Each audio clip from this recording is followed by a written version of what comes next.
So it is my very great pleasure to introduce our three speakers today. First speaker is Tan Kruger from RMIT University, and Tan actually works with me at RMIT on a project around sustainable volunteering for emergency management. And Tan's going to be providing us with an overview of and some key findings from a recently completed report from that research project. We also have Chris Newton, who is the manager of the Mountains Community Resource Network, or MCRN. And MCRN is the peak body for community services in the Blue Mountains in New South Wales. And after major fires in that area in 2013, Chris was also volunteered as a key leader in the community recovery. So she's going to be speaking to community sector volunteering around emergency management from those perspectives.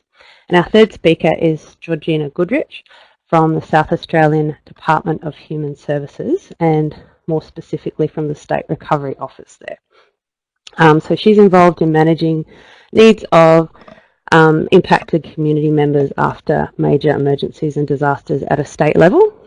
And she's worked in that role alongside community sector organisations and NGOs in recovery for over 7 years, and she'll be speaking from that experience of working with the community sector in a state government capacity. All right, so Tan, I'm going to hand over to you in a moment. Just to let everyone know, each of our speakers is going to speak for about 10 minutes each. Please put questions for any of them at any time, but I'll hold off asking questions until we have an open Q&A session at the end, where I'll put your questions to them together. But that's over to you. Thanks, Tan. Thanks, Blythe, and hello everyone, and thanks for tuning in to this presentation. And thanks to Blythe as the moderator and genius behind making these webinars happen, and also to Blythe as fellow researcher in analysing the data and co-writing this report. Thanks to the other presenters, Georgina and Chris, who you'll hear from soon. And before I start, I'd like to acknowledge the traditional custodians of the land Australia-wide where the research and we work and travel has taken place, and pay my respects to their elders past, present and emerging. For the past 2 years, we've been consulting a wide range of people as part of our environmental scan, and interviewed and surveyed over 150 key representatives across Australia, from emergency management organisation volunteer managers, emergency volunteers, local government and the community sector organisations, which I'm talking about today, and from here on I'll refer to as CSOs. We have produced a number of reports which are all available on our EVN website or the CRC website, and this information environmental scan will assist us with further research work in developing scenario planning workshops. Today I'll talk through some of the key findings from the community sector report. This report includes input from 48 people across Australia, and this involved 46 online surveys in late 2018 and data from 2 interviews we conducted in 2017. 6 representatives from local government who work closely with the community sector were also part of this study. The report focuses on the long-term sustainability of Australia's formal emergency management volunteering capacity and explores the role of CSOs and what changes mean for these organisations, emergency management and their communities. However, representatives of CSOs see current approaches and forces leading to a likely future in which their volunteer bases have contracted and their organisational capacity to fulfil such expectations is severely constrained. While some CSOs have formally recognised roles in relevant state and local emergency management and recovery plans, these are just a small portion of the CSOs and groups that contribute to emergency management and community resilience goals on a day-to-day basis. We set out to explore the challenges and opportunities CSOs experience as part of the emergency volunteering preparation, response and recovery. Volunteering is changing, such as the growth of more episodic forms of volunteering, most often known as spontaneous volunteering. Here this person's talking about the changing nature of volunteering, and I'll just give you a moment to read through.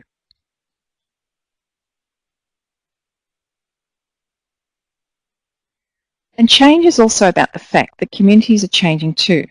For example, in ageing volunteer workforce, and the setting in which volunteering takes place is also changing, with population drift and rural decline and increasing urbanisation. There's also the impact of technology. Massive changes we've experienced in the last couple of decades are likely to continue. As most of you know, this is not changing just in the emergency management sector, but across volunteers in general, whether it's sports, arts, health. And over the past 6 months, I was seconded to work on a project to review environmental volunteers in Victoria, like Landcare, Friends Groups, Coast Action, Waterwatch, and the issues are very much the same. So from the analysis, we found 4 key findings. The findings are not likely to come as a surprise to many of you, but for some emergency management organisations, point 2 might be a bit of a jolt, where many EMOs have put in place community engagement, etc. But arguably, as some survey participants noted, this is more about to or at rather than with communities, whereas CSOs are at the heart of the community and have worked with them for decades and have well-established networks and experience in things like disaster resilience. One of the main hurdles CSOs experience is the load of expectations, but with reduced capacity or resources to participate. The other thing to mention is spontaneous volunteering is also a challenge for CSOs.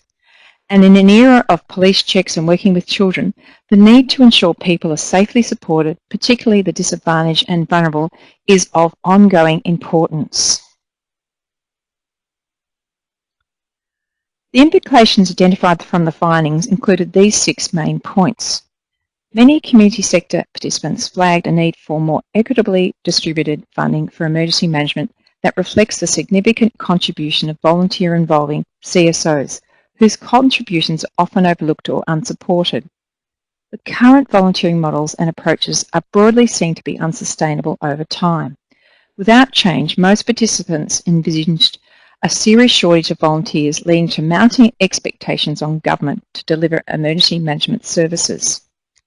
Research participants see current approaches leading to a likely future in which their volunteer bases have contracted and their ability to fulfil such expectations is severely hampered. Research participants see a need for greater collaboration to develop models and processes to coordinate spontaneous as well as other forms of self-organised and informal emergency volunteering. Without change in a baseline future, they saw the emergency management sector struggling to embrace and integrate informal community responses to emergencies and disasters. Impacts of the professionalisation of volunteering, bureaucracy and emergency management culture were flagged as key barriers to greater collaboration, particularly for community-based groups. And lastly, an opportunity exists to support and enable emergency volunteering beyond that affiliated with emergency services and build community resilience through to more widely available and ongoing community preparedness training. While there were some differences amongst participant views, overall the preferred future seen by community sector representatives has 5 core elements listed here. In a preferred future, research participants described CSOs that are sufficiently funded to develop programs around emergency preparation, response and recovery. The sector's contribution is valued. CSOs are financially supported to enable staff and volunteers to complete emergency management tasks at the same time as delivering their core functions. Moreover, during recovery, CSOs are resourced to support communities over the longer term. So how do we get there without a magic wand, or with or without a magic wand? And this also depends on which future we want to make. From the research, these are the priority actions areas to move towards a preferred future for emergency volunteering and shared responsibilities for them. Importantly, governments, particularly federal and state, need to take the lead in a number of areas, but at the same time working with communities to achieve change. None of this is simple, but now that we've explored, inquired, analysed and documented, this will or should contribute toward future change in emergency management. So that's my overview summary of the community sector report. I'll hand it back to you, Blythe. Thanks. Thank you, Tan. Just to let you know, I'll share a link at the end of the webinar to this full report and also to the slides from the webinar. And I just wanted to acknowledge as well, there's quite a few people here who participated in that research and contributed to it. I just wanted to say thank you for that, for everybody who participated in that. We're hoping that through these kinds of reports we can start to bring into the emergency management sector some of the views and experiences from the community sector, and I guess put some more issues on the agenda in EM planning that has been there in the past. All right, so I'm just going to swap over. Chris, if you want to get ready. Chris doesn't have slides today. Better, great. Chris is speaking without slides today, so I'm going to make her look uncomfortably at a picture of herself while she talks with us. So I think you're on air now, Chris? I am. Great. So thanks. So this is Chris Newton from Mountains Community Resource Network. Thanks. Take it away, Chris. Thanks, Blythe, and thanks, Tam, for that great introduction of your fabulous research. Really good stuff. Thanks, everybody, for joining us today. Probably is worthwhile giving you a little bit of background about my involvement in the recovery after the 2013 fires in the mountains. So our role is the peak body for community sector in the Blue Mountains. And essentially myself and many other people from both the community service sector and education and so on stepped up. In addition to our day jobs, we had an extra full-time unpaid position for several years, which is challenging on a whole range of fronts, including business sustainability and maintenance of core functions of the real job that I get paid to do, or we all got paid to do, plus obviously exhaustion, both emotional and physical, and simply not enough time to get everything done. So that's a strain psychologically for anyone to feel as though they're not necessarily meeting the needs of their community as well as they'd like to. So I guess I'd like to start by acknowledging the distinction between, if I can call it that, voluntary volunteering and involuntary volunteering, because many people deliberately either spontaneously volunteer or are already volunteering in, say, their local neighbourhood centre or family support service or youth service or whatever it be, and others who, like me, said, sure, why not, to a request to be involved in the recovery process without necessarily having any idea of what that was going to entail. So I think from my point of view, there are some key issues that came out of this particular piece of research, and for me the outstanding one is number 4 of the key findings, which is the gap between the expectation of community service organisations to support their communities before, during and after, and their capacity and resources to do so, including most especially funding, but also human resources and the levels of preparedness and strategic planning for the organisation to cope with the incredible expectations of their local community when a disaster does strike. I want to also refer to some recently released research by Louise Mitchell et al. From Victorian DHS on community-led recovery. They've completed the literature review, and for those of you who are interested, it's on the AIDR website, and they're about to go into stage 2, which is the discussion paper and consultation around the country. And some of the things that they quote I think are particularly relevant here. So one was a bit of research in 2017 by Owen saying that the government's primary role in community in terms of preparedness, mitigation and recovery is to, quote, provide scaffolding within which communities can lead. and they look at how can government best foster and support community-led recovery while maintaining effective coordination of that recovery. And Olansky and Johnson in 2014 suggest that the many small non-government agencies and emergent organisations are much better suited to providing adaptive support services post-disaster as long as they are supported with the technical and financial resources that they require. And two more, Telford et al. In 2004, place-based community organisations that were permanently part of the community, and this is in reference to the US and Hurricane Mitch, but is, I think, equally relevant to the Australian situation, were, quote, found to be more focused on community development and resilience building during both the response and the recovery. And finally, in reference to the 2011 Brisbane floods, Caniglia and Trotman in 2011 said that community organisations with the traditional community development functions quickly applied community development methods to the recovery task.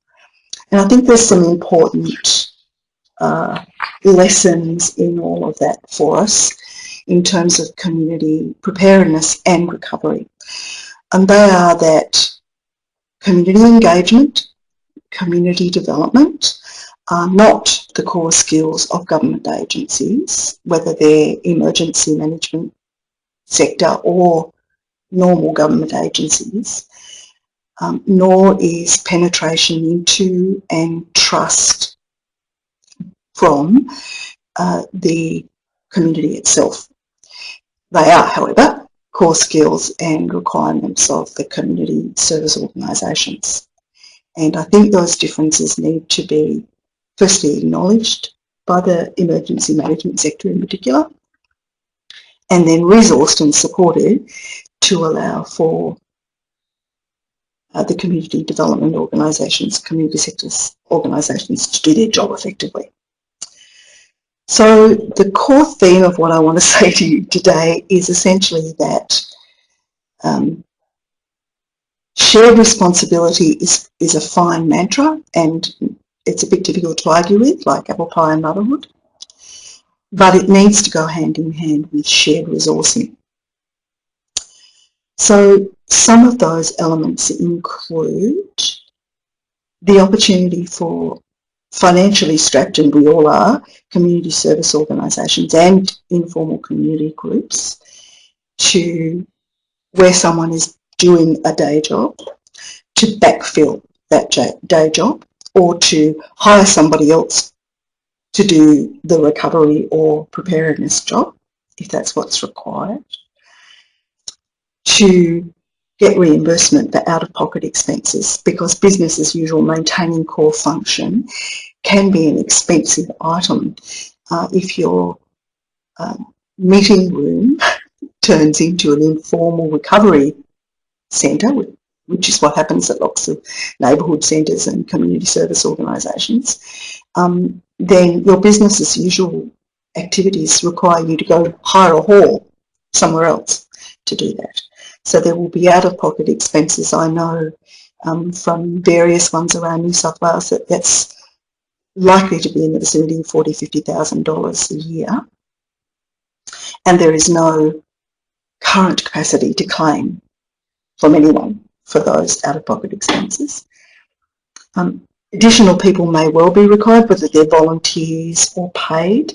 So if resilience projects or recovery projects are envisaged for the local community or needed as part of a needs analysis identified, then there needs to be a capacity to fill those new positions, at least for a period of time in the early recovery.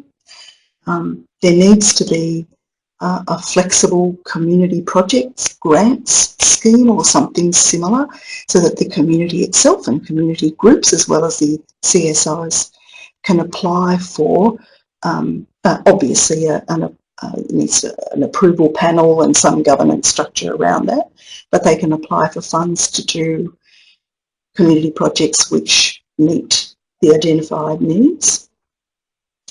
And when needs ability to support the supporters. That was one of the ways in which we particularly fell down after the 2013 fires, is that we didn't have any mechanisms in place other than mutual support, which was lovely but wasn't enough, to support all of the people who, many of whom acquired PTSD as a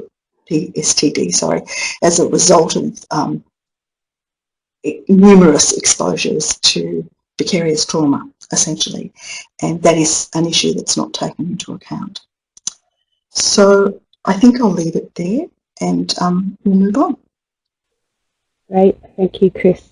I was scribbling away frantically there. There's a section in our report as well that looks at what people suggested most needs to happen to move forward, and I think you've touched on a number of things that fit into there nicely and add to what we have heard, so that's fantastic. Thank you. Gina's going to speak to her experiences in the State Recovery Office and working along community sector from a state government perspective. Thank you. Okay. Hi, everyone. Thank you very much to Blythe for organising it, and I've managed to have a sneak peek into the research that Tana and Blythe have done, so I'll refer to that. It's an excellent piece of work. And Chris, very impressed with your presentation and have a few things to respond to and add to, which hopefully are helpful. But anyway, hopefully I won't go over my time. So, State Recovery and our partners, we have, I build relationships with a whole lot of non-government organisations here in South Australia.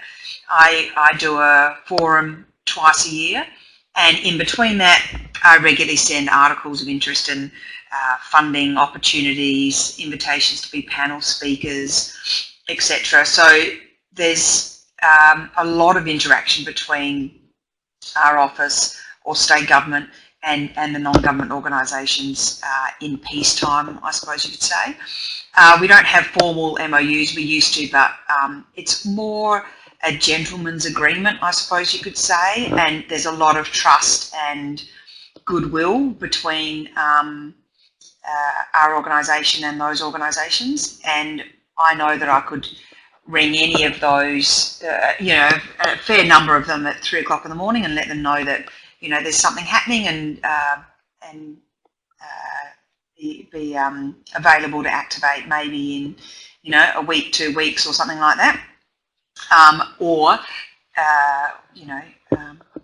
be around. So that stakeholder forum is an opportunity to tell them about the direction of emergency management in the state, what we're doing, and also to get information from them. But that face-to-face connection is really important. South Australia is quite small and we're quite benign in terms of our disasters. We certainly don't have the extent that Queensland have, for example. So I think that is a blessing for us in South Australia, is that we can have that informal connection and a regular connection with people. Having said that, there's no formal MOU. I have sent them a letter that says about insurance and just reassures us that we know that they know that they're insured and that their volunteers are insured and that they have that covered. Many of our organisation are NGOs are faith-based and or service-based, and they have a crossover function with the Emergency Relief Functional Service Group, who does relief. So they now sit within a housing authority. They've split from our department, but we have a very good relationship with relief. So challenges. There's a few. There's a change in if there's a change in mandate, and there have been a few organisations that have changed their mandate in terms of what they do, and that's absolutely their prerogative. Whether they change to go from accommodation to having charity shops, whatever it might be, that's great, but it just changes their capacity and capability in terms of assisting us, so we work around that. Staff changes, obviously, and one of the one of the recent larger interstate charities had a change at a quite senior level, and so it's now my role to sort of recultivate that goodwill, talk to that person about what's happened in South Australia prior, what our expectation is, if there is one, what we understand their organisation would do and how we can assist them and how they can assist us. But it's just a challenge in terms of sort of re-educating people. It's like when you have to re-educate a minister when you get a change in minister, and you have to sort of re-educate them about how it works in the state arrangements, etc., etc., if they haven't had that portfolio. So that's just, a regular challenge. Focusing on or answering one of Chris's, the faith-based organisations have their own service projects, and as she mentioned in terms of needing to business continuity, yes, in long-term recovery, after a couple of years, there were some organisations after Pinery that needed to go back to their service projects. Their board expected it, their members expected it, and they said it's time for us to go back, and we understand that, that they have competing priorities and they've got to get back to their service projects, and that long-term recovery is a challenge for some of them, and that they'll have competing priorities. And then there's the expanding and extending organisations who, do a lot in peacetime, but don't have a lot of time to think about disaster recovery necessarily in peacetime now. So, and as Blythe and Tarn's report suggests, and as Chris mentioned, there needs to be stronger government leadership in terms of supporting some of these organisations.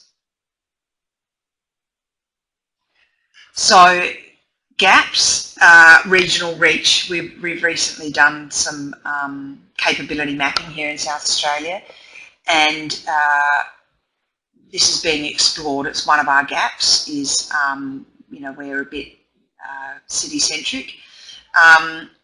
Funding, Chris mentioned it, and it's, it's an ongoing issue.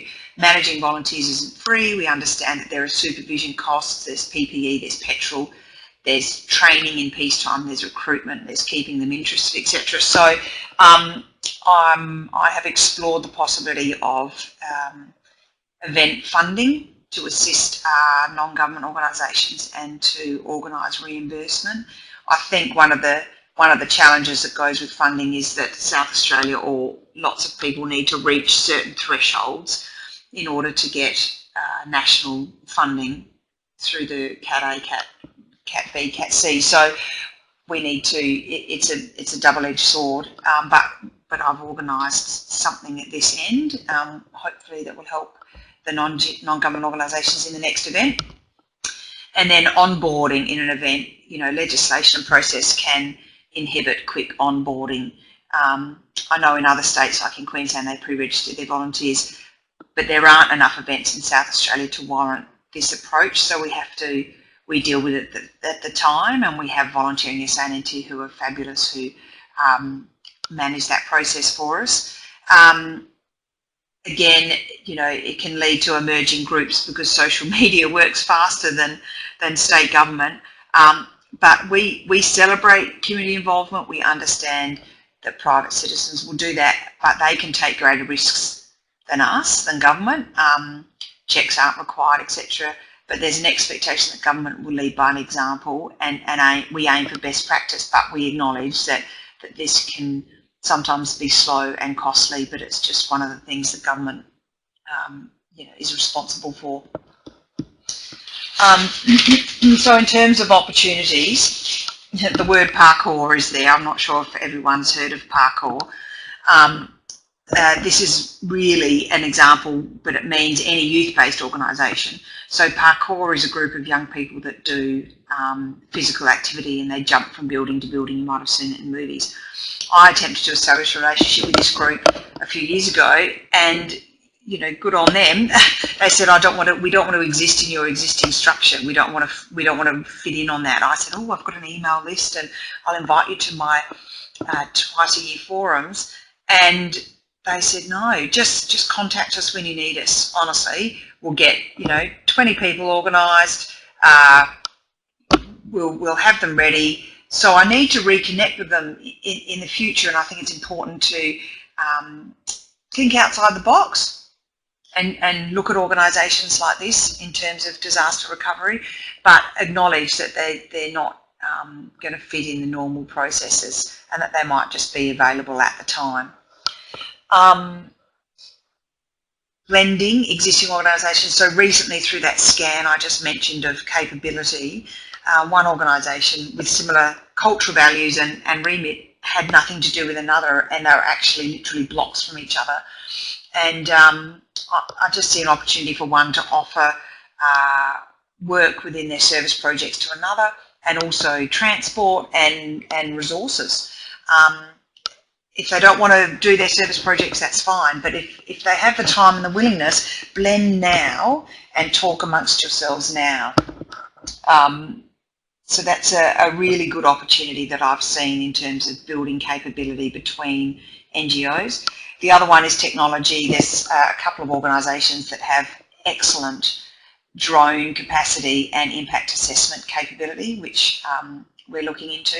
And then recovery branding more broadly. I think getting people to think about disaster recovery. I know that preparedness is a big topic at the moment, but it's also about bringing that circle around and making people understand that long-term recovery, builds into resilience, for want of a better buzzword, I suppose, but it is. It comes full circle into resilience. So we need to recognise that in an event, all this planning will only be part of the recovery story. Organisations will be asked to deploy, some may self-deploy, and others will emerge. The overarching message is to keep in mind community-led recovery. So we are very much about recovery, and State Recovery Office is very much about community-led initiatives that build local capacity. And when Chris mentioned community engagement is not the core skills of government, nor is trust and penetration, she's absolutely right, and we absolutely acknowledge that. So we set up local recovery committees, we put in a local recovery coordinator, we sidle up next to the community, we help them find their feet and develop efficient and effective recovery programs that meet their needs. So when Chris talked about flexible community project grant schemes, we have something in South Australia called SURF, which is a State Emergency Relief Fund, and I know in Pinery some of that was carved off for community projects in the end. And so we certainly acknowledge that. We receive key recovery information, and we are the conduit through state government to the recovery process, whatever that community recognises is their recovery process and what they need. So in terms of building resilience now, there's a whole lot of stuff going on in South Australia. NDRP projects are being managed by SAFECOM, which is our Fire and Emergency Services Commission. There are 5 key streams that line up with our State Disaster Resilience Strategy, which is out. And we're really about connecting groups that are doing the work. So that's locally and building peer-to-peer learning. The other thing that our office is involved in is the Innovation Lab, which is engaging with communities directly to identify gaps. And so it's about a single narrative or a journey through an event, and we're basing it on the Riverland storms, the past event here. So what contacts happened, what happened at the time, what should have happened, how was the journey through that, what narrative is through that, and what can we learn from that in terms of engaging with communities better. So that's just a couple. The other one is in South Australia, we are very lucky that we have the Wellbeing and Resilience Centre as part of the SAMRE group, and they do a whole lot of training and exercising. And what's coming up recently is, what's coming up sort of in the near future is something called Exercise Beside, and so I'm a recovery officer for the North and Western zones here in South Australia, and we are doing Exercise Beside, which is really aimed at local councils to think about their communities now and how they might manage a disaster and recovery. But I have invited a whole lot of my non-government organisations and said, please come and be observers, please come and hear the discussions, hear what we're doing about disaster resilience and recovery, because I don't think it's right just to have local and state government present at those things. I think it's really important to include the non-government organisations and give them opportunities to hear what we're doing and understand a bit more about recovery disaster recovery and recovery in disasters, and get them thinking about that for themselves, and also they can then make contacts with local government if they want to. So it's about that shared responsibility, local government, state government, the non-government sector. So I think I've talked a bit too much, so I'll leave it there. Thanks, Blythe. Thank you very much, Georgina. I'll just bring up another little slide here as we kick over into a question and answer time. So, okay, so if people have questions or comments anytime, please put them through in the chat box. I just wanted to ask a question, and this would probably be for both Chris and Georgina. A lot of what we found, I think a lot of what everybody has been talking about today, everybody here would generally agree with. And it sounds like there's a lot of, I guess, lobbying to others for building that infrastructure and supports around community service organisations. I was just wondering if you had an answer to the questions of who most needs to hear messages about what the community sector needs to help it to build capacity around this, and how do they need to hear it? So maybe Chris first. An awful lot of people, but you know, maybe one sensible way to approach this is via COAG, essentially, because unless we have a national commitment to dealing with this issue, we will continue the disconnect between the emergency management sector and the community services sector, and their mutual lack of understanding frequently of each other. Not always, as Georgina's just demonstrated, but too often. So that unfortunately then requires state and territory governments to have the commitment and passion to take this further, and that also requires them to be willing to talk to their own cabinets and finance and treasury departments to see what, for example, matching funds or whatever it might be that they're willing to commit to this, because as Georgina pointed out, we can't just rely on the NDRA arrangements, A, B or C. Sometimes there are disasters which don't meet the threshold, and those people are completely unsupported, and that's not a reasonable outcome for community. Yep, that's great. Georgina, it might be as if you've got one for you to answer, but did you want to take a stab at that as well? I agree with Chris. I think a national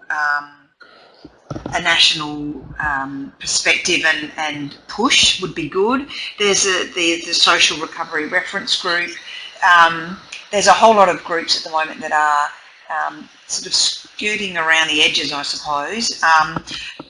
I think it's just a really tricky topic, and it's hard to get traction and commitment, unfortunately, because funding is there's never enough, really. But in terms of who needs to hear it, I think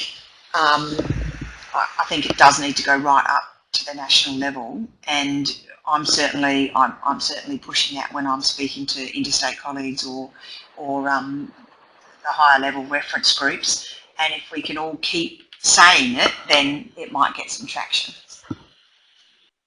Yep, that's great. I've just got a comment there from Wayne about a national approach needing to take in community-led emergency management as being critical. And that makes me think of all the things I hear around the shared responsibility language in EM, of sharing responsibility but in the way, perhaps in the way that is comfortable for the EM sector or comfortable for governments, not necessarily sharing responsibility where is also handing over resourcing, handing over control, and kind of opening that out is a bit more challenging part of that shared responsibility take that needs to be pushed further. Yeah, so that's interesting about the national focus. So I had another question. I'd welcome comments to this from everybody if you wanted to put your responses through in the chat box as well, and I'll put it to the presenters too. Is that question that we've had in our report and that I think is important, that we could perhaps, a message we could perhaps help to get out, is what most needs to happen to help the helpers. So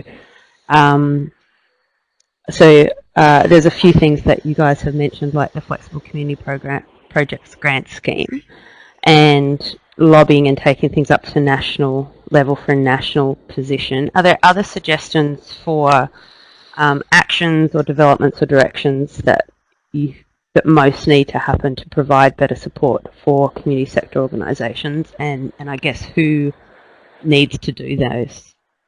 That's another big question. Chris, did you want to take a stab at that? Yeah, sure. Okay.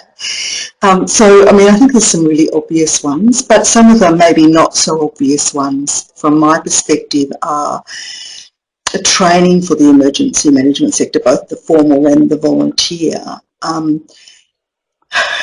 If I can be really blunt here, in the concept that the command and control methodology is not the only one of any value, that other sectors may have equally valid ways of working and operating that are different, but a bit of mutual respect wouldn't go astray, and some understanding of what community development, what community-led response and recovery and preparation, what a community needs analysis actually looks like. In New South Wales, we may well be different from other jurisdictions, but in New South Wales, the Local Emergency Management Committee legislation specifies the organisations who are members, so they're usually obviously response agencies, those who are members of the LEMC. Ours has been a bit of a maverick in that they've actually invited me as a representative of the community sector here to be a permanent guest/observer of the LEMC, and over the last couple of years the attitudes of the C&C agencies has gradually softened from the who are you and what are you doing here to oh, okay, we hadn't thought of that, if I make a point. So there has been some movement, but it is glacial, and there is no ability for me to be, for example, if an event occurs, to be formally notified in the same way that all the other agencies are, so that a mobilisation of the community services organisations can actually take place for the recovery, as an example. That's fantastic. What happened to enable you to become a part of that LEMC and to be an observer in there? Like, how did that come about? Yeah, so the people, two critical people within council who were the chair and the secretariat for the LEMC. The chair happened to sit with me on the recovery committee because he was chairing a subcommittee, the environmental and built and natural environment subcommittee of the recovery committee. And the LEMO, the Local Emergency Management Officer, who we invited to join our resilience and preparedness group following the 2013 fires. So I think someone referred to this, Georgina referred to this earlier, about that building the trusting, long-term trusting relationships. And they actually approached me to say, you know, would that be an acceptable proposition to join them as an observer. and I was happy to do that on behalf of the sector.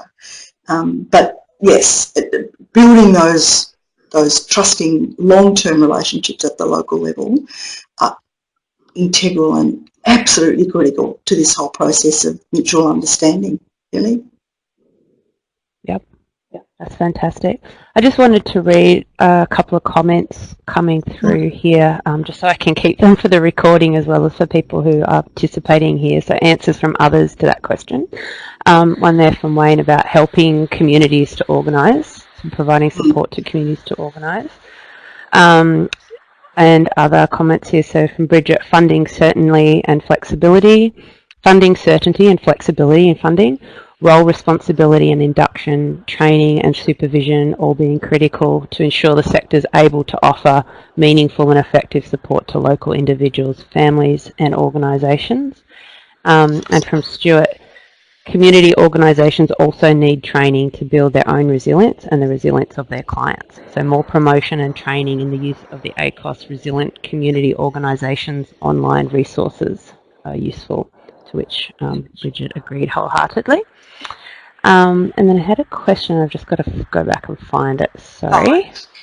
A lot of agreement for your comments there, Stuart. It's Georgina. Yes? Just very quickly to answer, someone had a question here about how do we get communities, how do we facilitate interaction between self-organised communities and agencies during peacetime, Tracy P.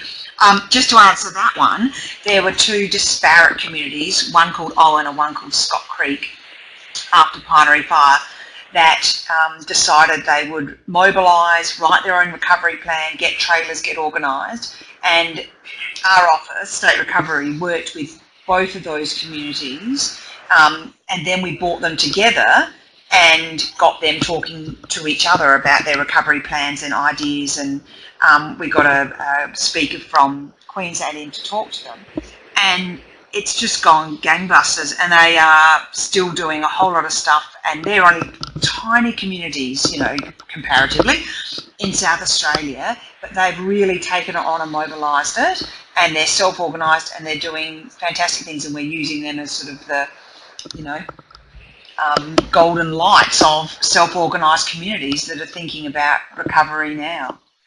Yeah, that's great. So I did want to go back to that question. So Chris, did you have anything you wanted to add to that about facilitating interaction between self-organised communities and agencies?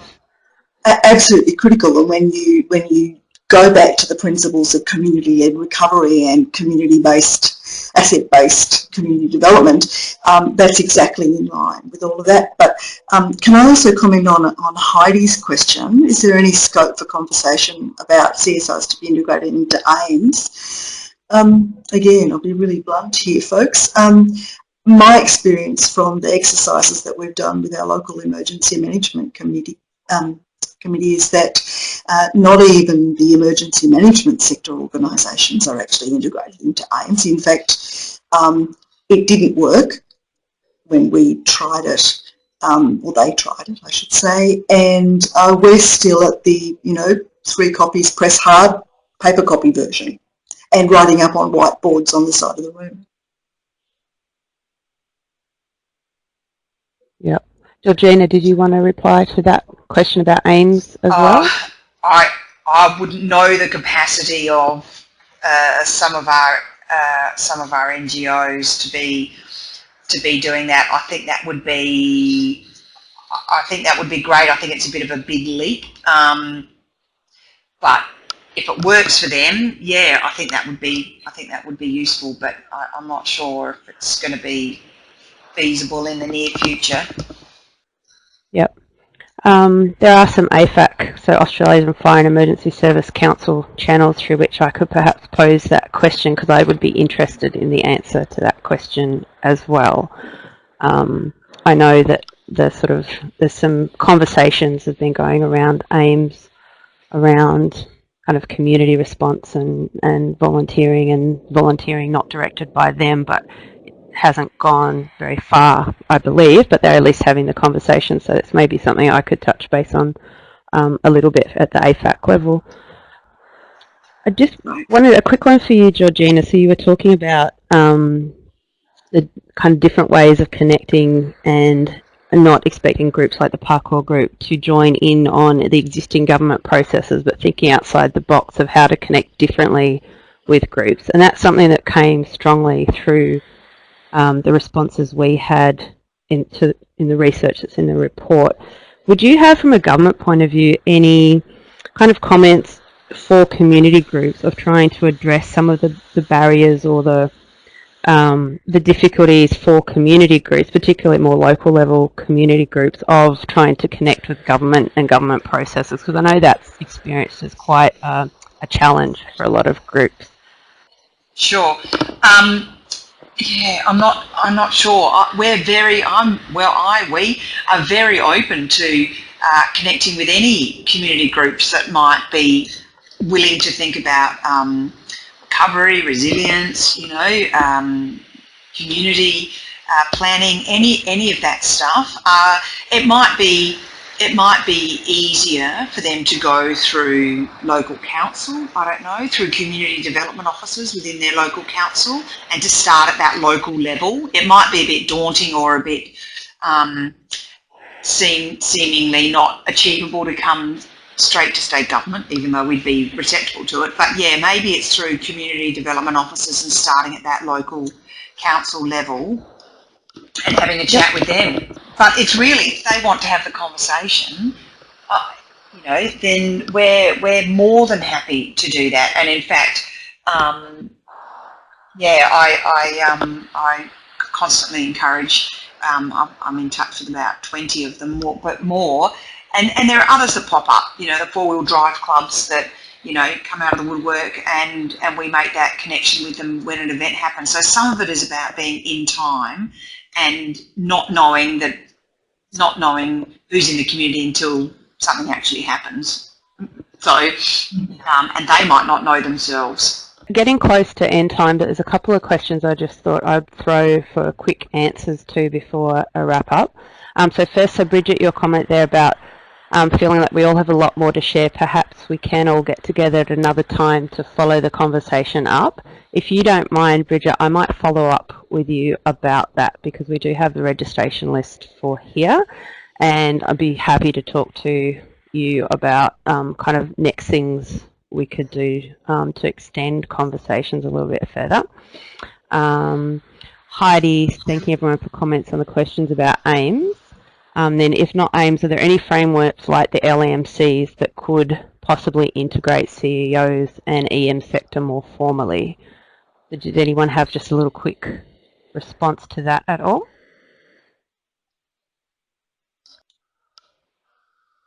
I think it might vary from state to state. So I know the municipal emergency management plans, there's different groups at municipal level in Victoria where some community groups participate in planning on the municipal plans. I think Blythe took this turn here in the early part of the report, bringing it together. I think one of my impassioned kind of write-ups was the notion of, that the CSOs need a place at the table for planning and emergency management, and that's not seen yet. And until that happens, and they get a kind of a much more equitable say in planning before, during, and after, it's a challenge. And so, place at the table is really vital. And that actually goes to Teresa's question about are we a member of the Local Welfare Services Functional Area Committee? And the answer is no, because we're considered our kind of CSOs, as opposed to the large national, state NGOs and faith-based organisations, are considered the, quote, non-traditional organisations, completely outside the system. So, yes, it clearly hasn't been even considered that CSOs, generally, the local place-based organisation, should have a seat at the table for building resilience, for preparedness, mitigation, for recovery. And there's a comment also by Stuart. The ACOS Resilient Community Organisations, the resources online is fantastic.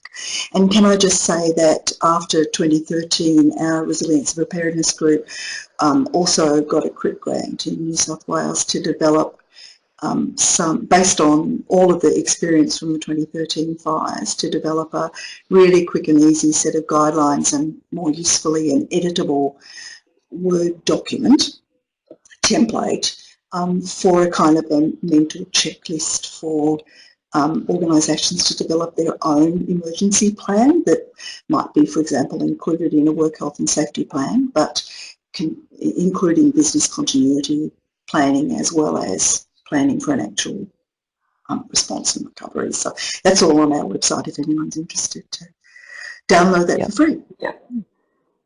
That's great. I'm really mindful of time and wanting to bring things to a close as always. There's never enough time for the comments and conversation at the end, which is something I'll keep in mind for next time. But I just wanted to read out a few of the comments that people are making. So Wayne saying a gathering of like-minded communities would be very helpful, which I think is important. That's what Georgina, you spoke to a little bit about the two communities that you were speaking about. And from Dick, a couple of comments noting that communities are different and that what works in one might not work elsewhere. And also key individuals are critical in local organisations. Each organisation needs at least the basics of access to an office, phone line or computer, etc., and personnel to manage it. And many local grants exclude part-time staff only fund expenses. They also expect independent groups to pop up in addition to what already exists. Gosh, there's the great comments coming through now. I will have to bring it to an end. Sorry, folks, but I will write up the comments and questions and just share them with people who were here today at this live a live webinar. I'll just switch to wrapping up, but Chris or Georgina, if you're flicking through the comments there and if there's any that you do want to make a really quick reply to of the questions people have raised there, maybe have a little look. I think I'd just like to endorse the concept of the community resilience networks. We're one of the pilots in New South Wales, and I think they have a lot of potential, so keep an eye on this space. Basically, the CRMs, I think, are a really interesting way of starting to get the entire community, including business and the CSOs, together with the emergency management sector to try and deal with this space. So, interesting project.